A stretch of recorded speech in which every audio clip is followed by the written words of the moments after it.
Hello everyone, मेरा नाम इशिता और मैं आप सबका स्वागत करती हूँ फिर से मेरा चैनल यानी रियलिटी एंड स्टॉक पे। अब हम आज जिस चीज़ के बारे में बात कर रहे हैं वो है cap. Mid cap, large cap, small cap, ये क्या होता है? ठीक है, ये वो कैप तो नहीं होती जो गाड़ी चलती है, जिसके थ्रू हम ऑफिस जाते हैं, नहीं वो भी नहीं है।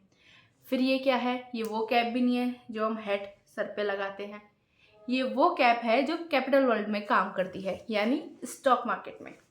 आइए तो हम इस चीज़ को जानते हैं। तो इसमें है लार्ज कैप होती है, फिर मिड कैप होता है, फिर स्मॉल कैप होता है। इसको हम कंपनी की जो पूंजी होती है उसके आधार पे हम डिवाइड करते हैं, मतलब जो कंपनी की कैपिटल होती है उस चीज़ के हिसाब से इसको डिवाइडेशन मिलती है। जो सबसे बड़ी कंपनी है वो लार्ज कैप में आएगी, फिर उससे छोटी कंपनी है वो मिड कैप में आएगी, फिर उससे भी छोटी कंपनी है वो आएगी स्मॉल कैप में। इस तरीके से उसका डिवाइडेशन किया जाता है। तो आइए इस चीज़ के बारे में हम कुछ जानकारी लेते हैं। अब पूंजी बाजार जो लार्ज कैप होती है, मैं आपको पहले उसके बारे में बताती हूँ। बाजार में पूंजी कितनी, कैपिटल कितनी होगी उस कंपनी की?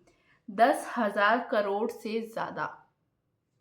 सोचा है 10,000 करोड़, हमारे तो थॉट से भी बाहर चला जाता है। कितना होता है 10,000 करोड़? बहुत बड़ी कंपनीज होती हैं, उनमें होता है ये इन्वेस्टमेंट 10,000 करोड़ का, इसलिए उनको लार्ज कैप में डाला जाता है। फिर है मिड कैप। इसका कैपिटल कितना होता है? इसमें पूंजीकरण होता है 2,000 करोड़ से 10,000 करोड़ तक का, यानी स्टार्टिंग हो सकती है 2,000 करोड़ से 10,000 करोड़ के बीच में जो कंपनी आएगी वो सारी कंपनी मिड कैप में शामिल होती है। उसके बाद की थर्ड कंपनी, ये वो कंपनी होती है जो 2,000 करोड़ तक होती है, इससे ज़्यादा नहीं होती, यानी बहुत छोटी सी कंपनी जो शुरू हुई है उस टाइप की। अब इसमें है कंपनी का आकार। फिर से हम जा रहे हैं लार्ज कैप में।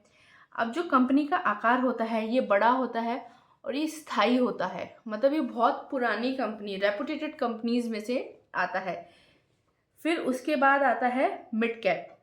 इसमें होता है कंपनी का आकार मध्यम, ठीक ठीक, मतलब अभी वो और ठीक पॉइंट पे पहुंच चुकी है, यहाँ तक आ चुकी है ग्राउंड लेवल से।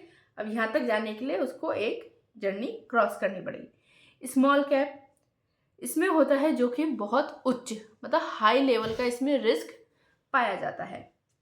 अब रिटर्न का क्या है? लार्ज कैप में रिटर्न होगा ठीक ठीक, ओके ओके टाइप्स ऑफ।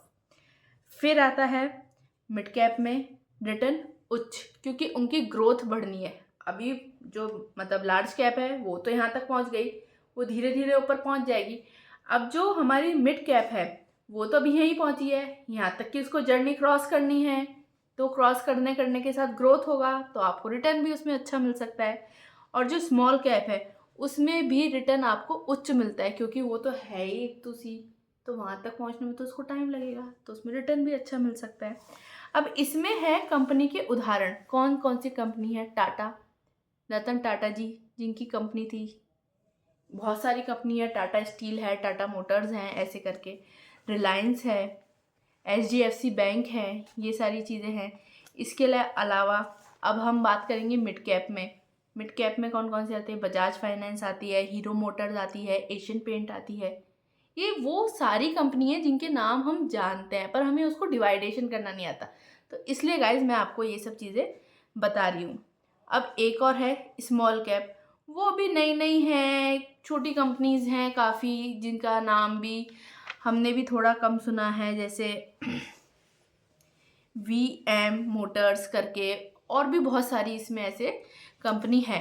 अब गाइज इसमें ये है, जैसे मैंने आज तो आपको ये कंपनी के नाम बता दिए, पर आगे जाके क्या होता है कि कोई कंपनी ग्रोथ ज़्यादा करती है तो हो सकता है स्मॉल कैप वाली कंपनी मिड कैप में आए कुछ सालों बाद, और कुछ सालों बाद वो मिड कैप से लार्ज कैप में आ जाए। और कई बार कंपनीज के डायरेक्टर, उनका रिटर्न, उनकी पॉलिसीज अच्छी नहीं होती, तो कई बार बाई चांस होता है कि लार्ज कैप की कंपनी भी मिड कैप में आ सकती है। तो ये जो इसका वर्गीकरण किया गया है ये पूंजी के आधार पे किया गया है और समय के अनुसार ये चीज़ ऊपर नीचे होती रहती है। धन्यवाद।